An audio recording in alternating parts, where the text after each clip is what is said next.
காங்கிரஸ் திமுக கூட்டணி, காங்கிரஸ் தாவேகா கூட்டணி என்ன நடக்கிறது? 2026 சட்டமன்ற தேர்தலை நோக்கி கூட்டணி கட்சிகள் இன்னும் தங்களுடைய கூட்டணி நிலவரங்களை குறித்து அறிவிக்காம இருக்கிறாங்க. குறிப்பாக பெரிதும் எதிர்பார்க்கக்கூடிய காங்கிரஸ் திமுக கூட்டணி இன்னும் இறுதியாகாம இருக்குது. இதற்கு பின்னணியில காங்கிரஸ் பேராசைப்படுகிறது. குறிப்பாக ராகுல் காந்தியை சுற்றி அதிமேதாவிகள் இருக்கிறாங்க. எந்த உழைப்பையும் போடாம ஐடியா கொடுக்குறேன் அப்படிங்கிற பேர்ல ஒரு முடிவாக காங்கிரஸை நோக்கி இழுத்துக்கிட்டு இருக்கிறாங்க. கடந்த 3, 4, 5 தேர்தலுக்கு மேலாக 2019 காலகட்டத்திலிருந்து காங்கிரஸ் கட்சி திமுகவோடு பயணிக்குது. தொடர்ந்து அனைத்து தேர்தல்களிலும் திமுக காங்கிரசுக்கு உறுதுணையாக நின்று வெற்றிகளை பெற்றுக் கொடுத்திருக்கிறது. இப்போ தமிழ்நாட்டில் தேசிய கட்சிகள் மாநில கட்சிகளை எப்படி நடத்துகிறாங்க அப்படிங்கிற ஒரு பார்வையும் இதில் இருக்கிறது. அதிமுகவை பாஜக எவ்வாறு நடத்துகிறது, 160 இடங்களை நீங்கள் வச்சுக்கங்க அப்படிங்கிற ஒரு பேரம் நடந்திருப்பதாக சொல்லப்படுகிறது. இது தமிழ்நாட்டு அரசியலுக்கு நல்லதா? திமுக காங்கிரஸ் எப்படி நடத்துகிறது, பாஜக அதிமுகவை எப்படி நடத்துகிறது, பேர வலிமை யாரிடம் உள்ளது? உண்மையாகவே ஒருவேளை திமுகவை விட்டு காங்கிரஸ் விலகுனா தமிழ்நாட்டில் திமுக மற்றும் மற்ற கட்சிகள் ஒற்றுமையாக நின்று வெற்றி பெறுவதற்கான சாத்தியக்கூறுகள் இருக்கிறதா அப்படிங்கிறத குறித்து தான் விரிவாக இந்த வீடியோவில் நம்ம பார்க்க போகிறோம்.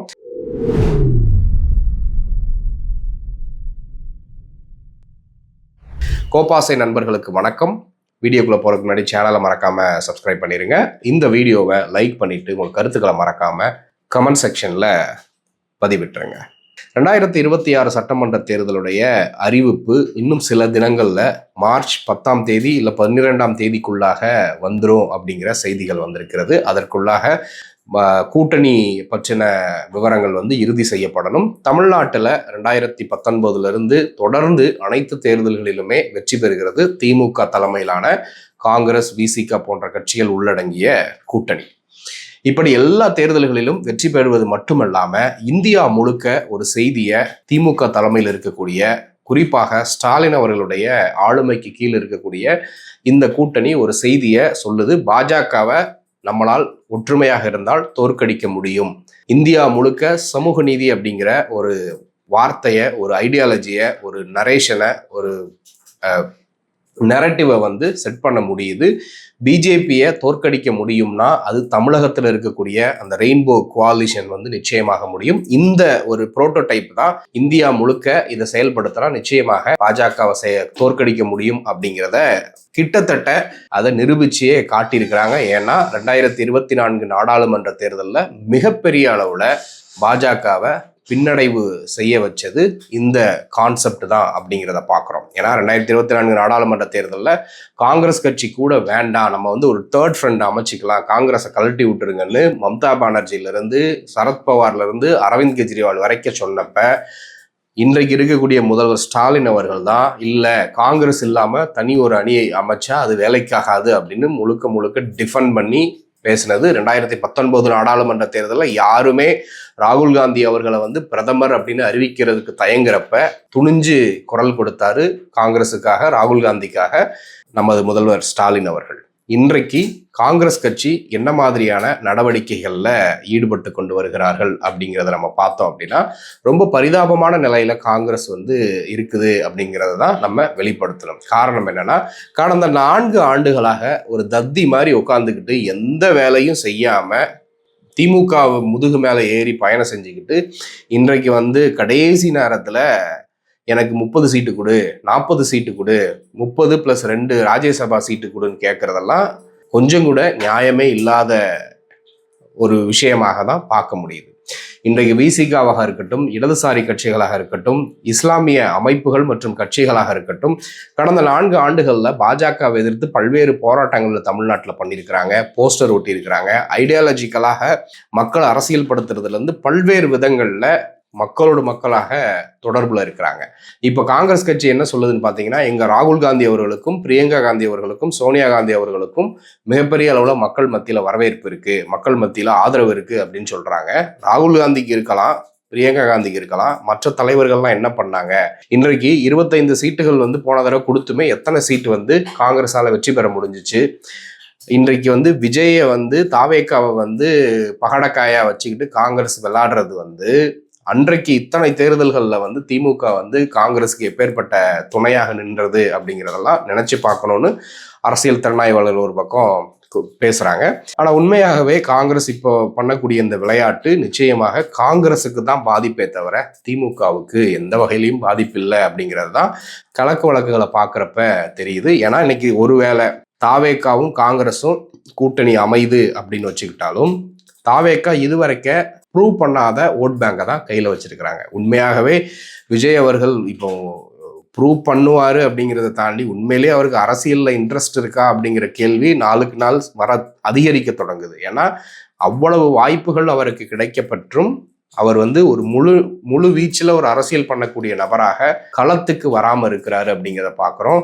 பல்வேறு சந்தர்ப்பங்களில் விஜய் அவர்களுக்கு ஸ்கோர் பண்ணுறதுக்கு வாய்ப்புகள் கிடைத்தும் அவர் அதை பயன்படுத்திக்கலை அப்படிங்கிறத பார்க்க முடியுது. இப்படி விஜயை நம்பி இவர்கள் களத்தில் இறங்குறாங்க. காரணம் அதுக்கு என்ன சொல்கிறாங்க? எங்களுக்கு விஜய் கூட இருந்தால் பாண்டிச்சேரியில் நாங்கள் ஆட்சியை பிடிச்சிருவோம், கேரளாவில் எங்களுக்கு ஒரு கணிசமான வாக்குகளை வந்து பெற்றுக் கொடுத்துருவாரு அப்படின்னு ஒரு கதையை கட்டி விடுறாங்க. அப்போ தமிழ்நாட்டில் நாட் ஜஸ்ட் ஓட், நான் ஒரு வெற்றி அப்படிங்கிறது மட்டும் இல்லை, ஒரு கான்செப்டா ஒரு ஐடியாலஜிக்கல் வெற்றியாக திமுக கூட்டணியில் இருக்கக்கூடிய காங்கிரஸுக்கு இந்தியா முழுக்க ஒரு செய்தி என்னன்னா, இவர்கள் ஒற்றுமையாக இருந்தா அப்படின்னா பாஜகவை தோற்கடிக்க முடியும் அப்படிங்கிற ஒரு நரேஷன் வந்து பில்ட் ஆகுது. இப்போ இவர்களுக்கு ராகுல் காந்தி காங்கிரஸ் கட்சி, இப்போ காங்கிரஸ் கட்சியில் இருக்கக்கூடிய சில அதிமேதாவிகளுக்கு முக்கியமாக என்ன தோணுது அப்படின்னா, இதுதான் நமக்கு சரியான நேரம், நீங்கள் சீட்டு கொடுக்கல அப்படின்னா தாவேக்கா வந்து எங்களுக்கு 40 சீட்டு தருது, 50 சீட்டு தருது அப்படின்னு சொல்றாங்க. இப்போ ஒருவேளை திமுகவில் 50 சீட்டு கொடுத்தா கூட காங்கிரஸ் கட்சி அந்த 50ஐயும் வெற்றி பெறுமா? இல்லை 50 சீட்டுக்கு கொடுத்ததுக்கு அப்புறமும் அந்த 50 சீட்டில் வேலை செய்வதற்கு காங்கிரஸ் கட்சியில் ஆட்கள் இருக்காங்களா அப்படிங்கிற பல கேள்வி இருக்கு. 25லே நீங்க எத்தனை ஜெயிச்சிங்க அப்படிங்கிற கேள்வி இருக்கு. ஸோ இந்த கூட்டணி பேரத்துல ஒரு முக்கியமான விஷயத்த நம்ம பார்க்கணும். தமிழ்நாடு அரசியலுக்கும் தமிழ்நாட்டினுடைய எதிர்காலத்துக்கும் அது முக்கியமான விஷயமாக பார்க்கப்படுகிறது. அது என்ன அப்படின்னா, ஸ்டாலின் திமுக ஒரு தேசிய கட்சியான காங்கிரஸ் கட்சியை எப்படி டீல் பண்றாரு, எடப்பாடி பழனிசாமி அவர்கள் பாஜகவை எப்படி டீல் பண்றாரு, ஸ்டாலின் கிட்டையும் திமுக கிட்டையும் கூட்டணி பத்தின பேச்சுவார்த்தைகளை நடத்துவதற்கு டெல்லியில இருந்து குழு வந்து தமிழ்நாட்டுக்கு வருது. அதற்கு முன்பாக கனிமொழி அவர்கள் தலைமையிலான கூட்டம் வந்து டெல்லிக்கு போய் காங்கிரஸ் மேலிடத்துல பார்த்து பேசினாங்க. அங்க காங்கிரஸ் மேலிட பொறுப்பாளர்கள் சரியான முறையில நடந்து கொள்ளவில்லை அப்படிங்கிறதுனால அவங்க யாரையுமே நாங்க இதுக்கப்புறம் வந்து பார்க்க மாட்டோம், நீங்க எவனா இருந்தாலும் தமிழ்நாட்டுக்கு வந்து பாருங்க. அதுலதான் கிறிஸ் சோடங்கர் வந்தாரு. இப்போ நேற்று ஃபுல்லா ஒரு செய்தி பரவிக்கிட்டு இருக்குது. கிறிஸ் சோடங்கர் வந்து ஒரு அதிகார துணியில வட மாநிலங்கள்ல அவங்க டீல் பண்ற மாதிரி நினைச்சுக்கிட்டு திமுக தலைமை கிட்ட வந்து அப்ரோச் பண்ணியிருக்கிறாரு.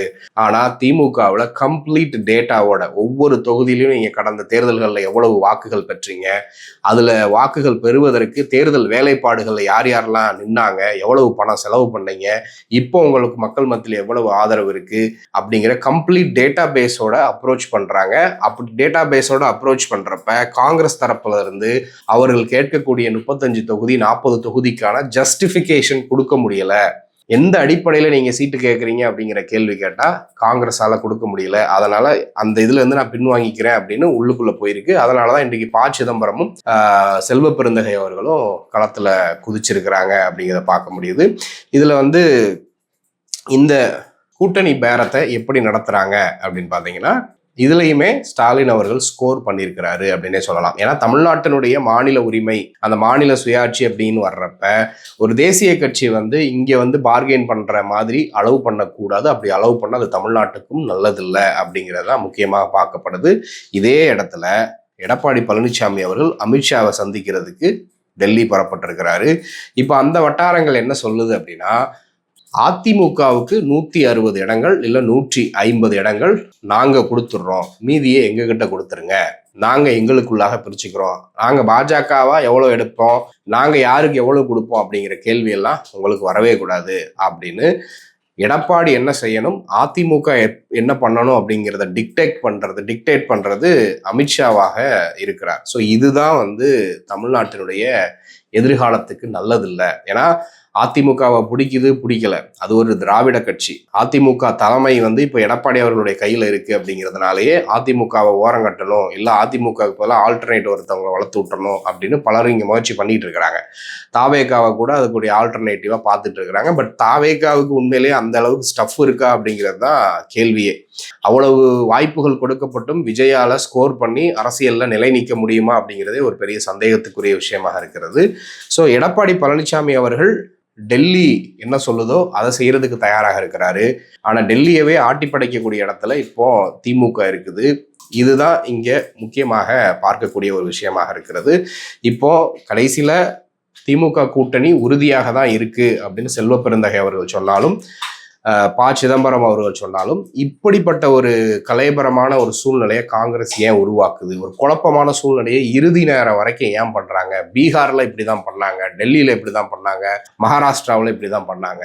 ஏன் இதெல்லாம் முன்னக்கூட்டியே ஒரு கான்கிரீட்டா டெசிஷன் எடுத்து பண்ண மாட்டாங்களா அப்படிங்கிற கேள்வி இருக்கு. இதை தாண்டி தேர்தல் நேரத்துல மட்டும் வெறும் ராகுல் காந்தி, பிரியங்கா காந்தியினுடைய புகழ், அந்த புகழ் வெளிச்சம், அவர்களுக்கு இருக்கக்கூடிய அந்த பிராண்ட் ஆதரவு மட்டும் வச்சு கட்சியில் இருக்கக்கூடிய மற்ற எல்லார்களுமே வெற்றி பெற்றுருவாங்களா அப்படின்னா நிச்சயமாக இல்லை. களத்துல இறங்கி வேலை செய்யணும், போராட்டம் பண்ணணும்.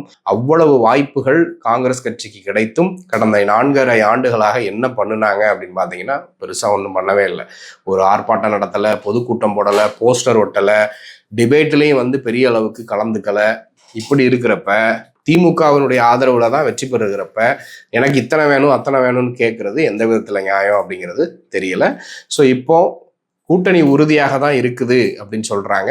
ஒருவேளை காங்கிரஸ் திமுக கூட இல்லை, அது தாவேக்கா கூட போனாலும் காங்கிரஸ் திமுக இப்போ என்ன அடுத்து ராமதாஸை உள்ள கொண்டு வந்துடலாம், விசிகாக்கு எக்ஸ்ட்ரா கொடுத்துடலாம், விசிகாவை எப்படியாவது சமாளிச்சிடலாம், எளிதாக ஓரளவுக்கு கம்ஃபர்டபுளாக வெற்றி பெறுவதற்கான வாய்ப்புகளும் திமுக தலைமையில இருக்கிறதுனால தான் அவங்க ஸ்டப்பானா இவ்வளவுதான் கொடுக்க முடியும், இஷ்டம்னா வாங்க, இல்லைன்னா நீங்க உங்க வேலையை பார்த்துட்டு போங்க அப்படின்னு சொல்றாங்க.